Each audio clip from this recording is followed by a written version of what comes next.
Olá, senhoras e senhores, meus compatriotas celestiais.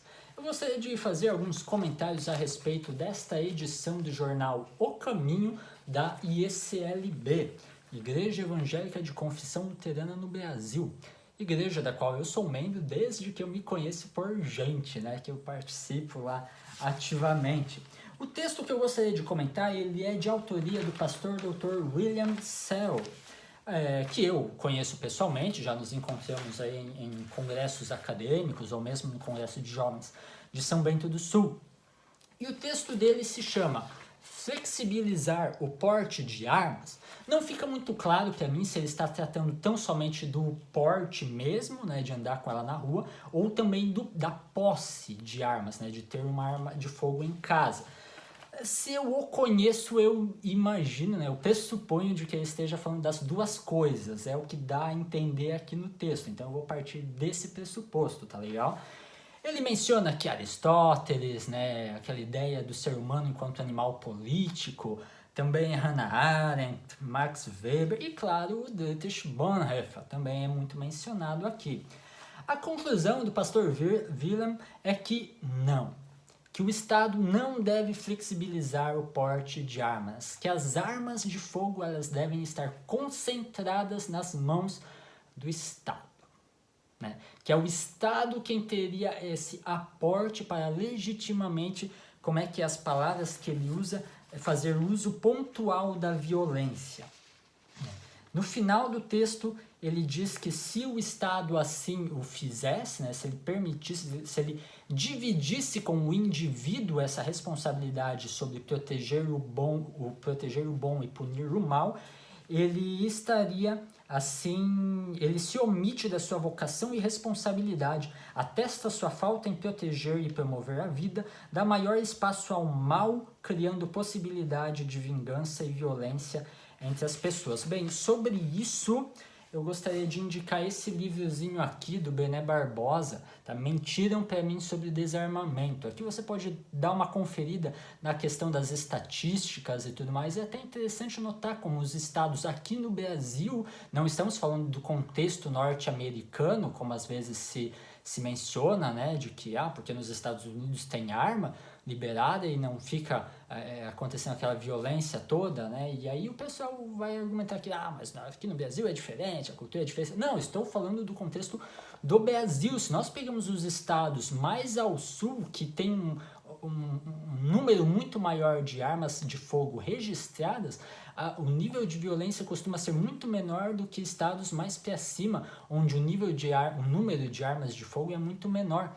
É interessante notar que Jaraguá do Sul já foi eleita a cidade mais segura do Brasil. Jaraguá do Sul, a cidade da Schützenfest, da festa do tiro. Cara, uma cidade completamente bélica, completamente armamentista.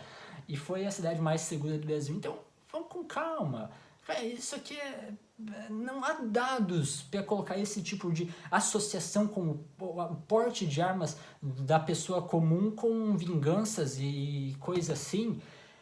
E eu acho interessante quando ele menciona Dietrich Bonhoeffer, porque Dietrich Bonhoeffer participa de uma conspiração para assassinar Adolf Hitler, fazendo uso de armas, de explosivos, ou seja, ele está fazendo um ato de violência precisamente contra a autoridade máxima do Estado, de quem ele alega aqui que deveria ter a concentração das armas de fogo. É interessante notar que de forma preocupante essa ideia de que é o Estado quem precisa tomar conta de todas as armas é precisamente a ideia dos nazistas. Isso está muito bem documentado neste excelente livro aqui, Hitler e o Desarmamento, onde você pode ver como é que todo governo autocrático primeiro vai desarmar a sua população para evitar a possibilidade de revoltas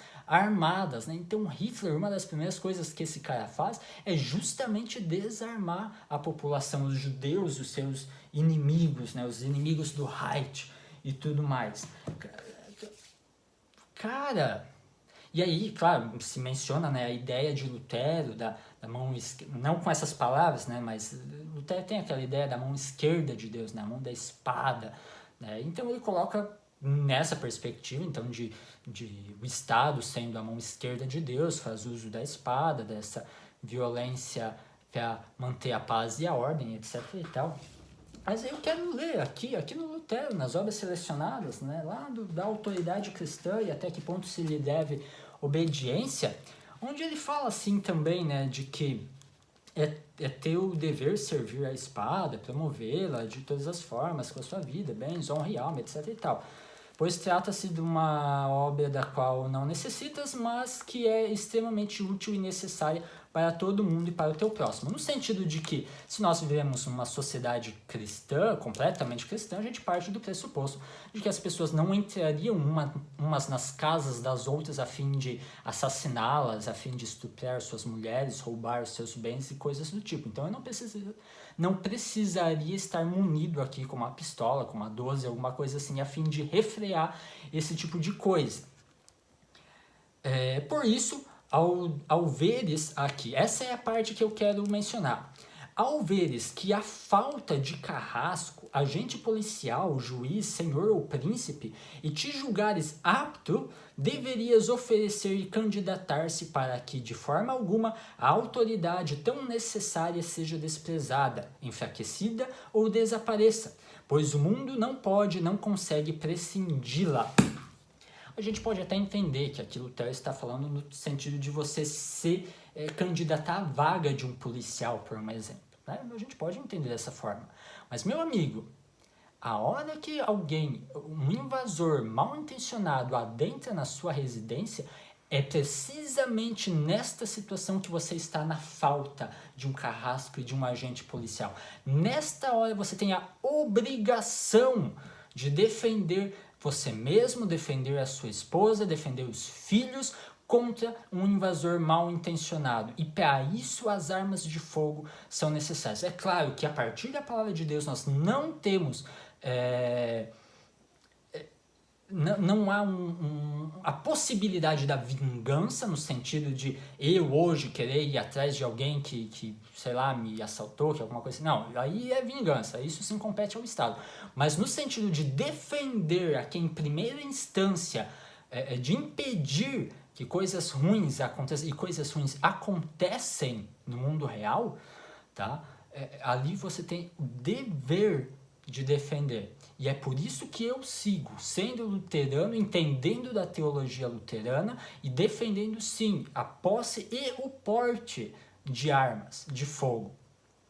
Então, quando o Wilhelm coloca aqui que para ele está claro que essa é a posição, né, são partindo de pressupostos da confessionalidade luterana, para mim isso não está nada claro e bem o oposto. Inclusive, eu vejo que é facilmente, que eu posso tranquilamente defender ambas as coisas partindo da teologia luterana aqui também. É só alguns comentários que eu queria fazer a respeito disso, porque eu acho que é um ponto que merece ser comentado.